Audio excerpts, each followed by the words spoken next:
Hi, my name's Mike. I'm going to be doing a quick review and comparison between the Wacom Cintiq 22-inch HD tablet and my old Wacom 12-inch WX Wacom Cintiq, quite an older version. So I've had this for a few months now, and I've got to say it's really great. The feel is awesome. It's nice to have a much bigger real estate to work with. The way I work with it, and my desk is a bit small for it, but I've got two keyboards here. When I'm drawing, I use this keyboard here to do shortcuts and keyboard shortcuts and zoom in and out. And when I need to do typing, I use both my hands on this keyboard. It's not an ideal setup, but it's the best working solution I've got at the moment. And my posture is much better than using that smaller graphics tablet. And compared to the smaller real estate, it really is just a pleasure to draw. The resolution could be a little bit higher, but it matches my iMac better. As you can see, the desk is quite small, so ideally what I'd want is a bigger desk and the iMac there and the Wacom here, because I'm just using it in mirror mode, so I don't really even look at the iMac. But it's cool, you know. I can do my typing here, I can do my Gmail, I can use the screen for almost everything. And then I've got Toon Boom set up on as well. And that also works well. I don't really use any of the shortcut keys. I've just mapped some stuff like I've got for Toon Boom. This just extends the exposure. I don't use the touch strips on the back. This isn't the gesture model, so I'm not really using it for gestures at all. I just like the bigger screen. I haven't really noticed any issues with the screen. The pen's alright. I must say I prefer the pen to the smaller 12-inch model. This is like the cheaper version of the pen, it feels like, and it's the same kind of pen you'd get for a small Wacom Intuos tablet. But it's alright. It comes with what you'd expect with the other Wacom pens. So it's got a bunch of nibs. As you can see, my nib's not doing so great, but I like the feel when it gets a bit nailed like that.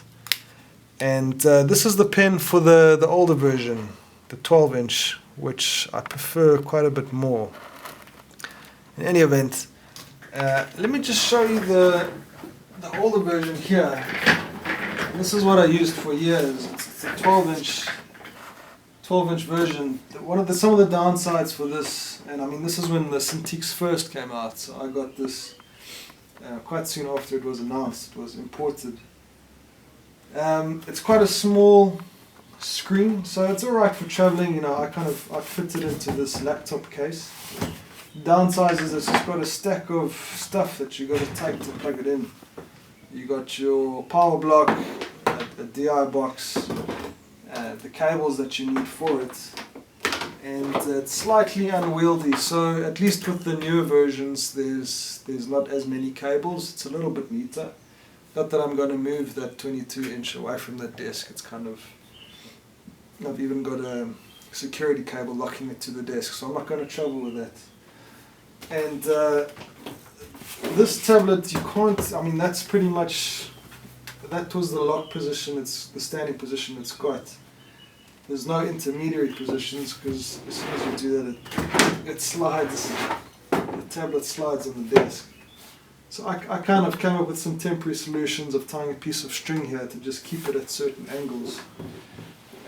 But you're kind of stuck with this low angle position, and it requires a lot of zooming in and out to get the real estate to work alright. And I just disabled these touch strips because I kept touching them accidentally.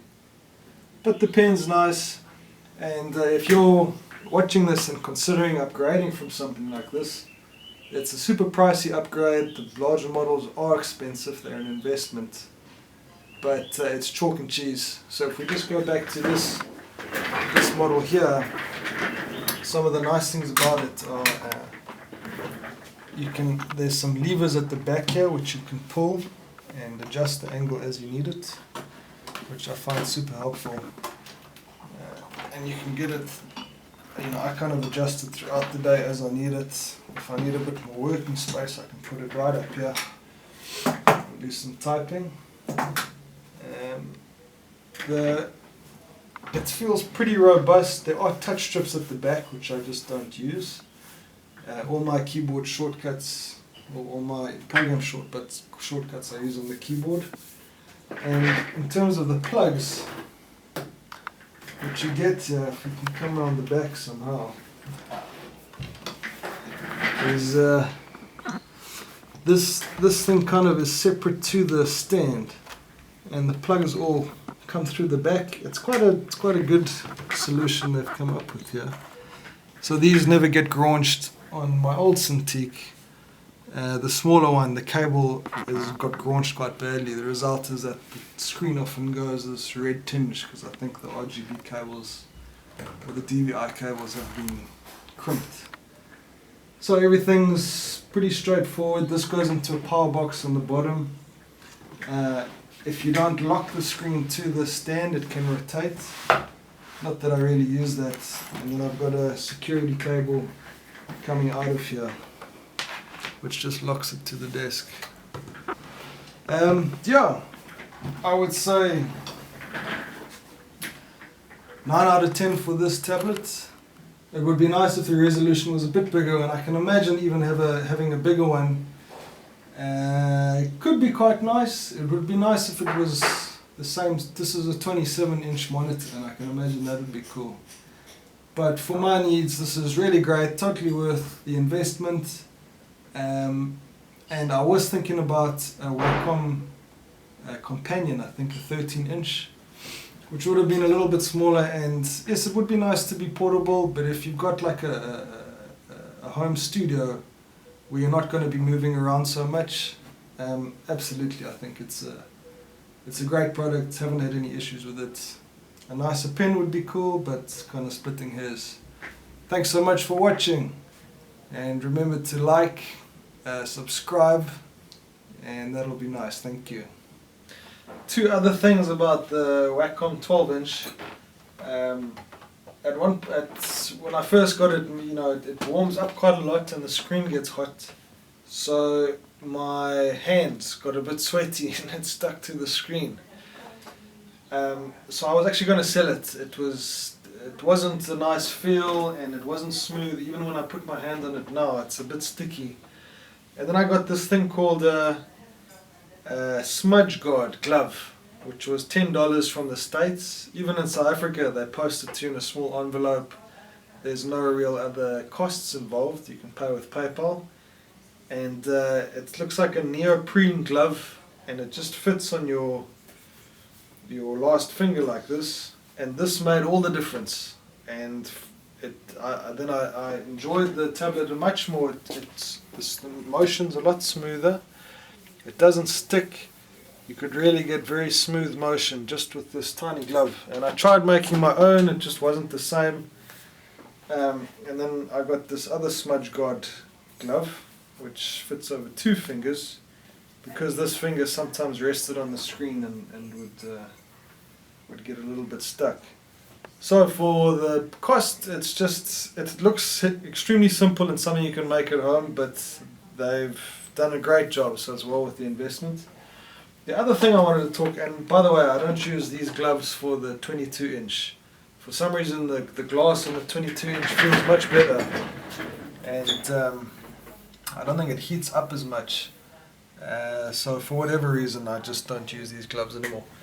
In terms of ergonomics, both of these tablets, I find I've got a really good chair for posture, but it's got up and down and tilt, and for the backrest as well. So it's from a back shop, because if you're sitting long hours, you really want to make sure that you're sitting properly and not putting too much pressure on your back.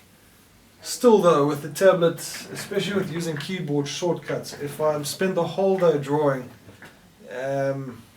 my back is quite sore. And for a recent animation project, you know, I'd wake up in the morning and I could almost not get out of bed because I couldn't roll over due to my back being so sore. So I see some people have shorter keyboards, or you know, you can get keyboards that rest above here. I'm still trying to figure that out. My setup at the moment is the best option I've kind of figured out, but it's just not ideal yet. This one, my back is less sore than that. When I'd use that, I'd really kind of stuff my back up, because you get into bad working positions for extended periods of time. This one, at least, you know, you can get it a bit more upright. I see some people have ergotronic arms that you can put it in any position you want. So it is just a consideration about your workspace. You really want to get a good chair. Makes a big difference. For this thing, we were talking about the comparison earlier. You know, often it's hunched over like this, and it just really nails the muscles in my back. Thanks very much for watching, and remember, just be careful.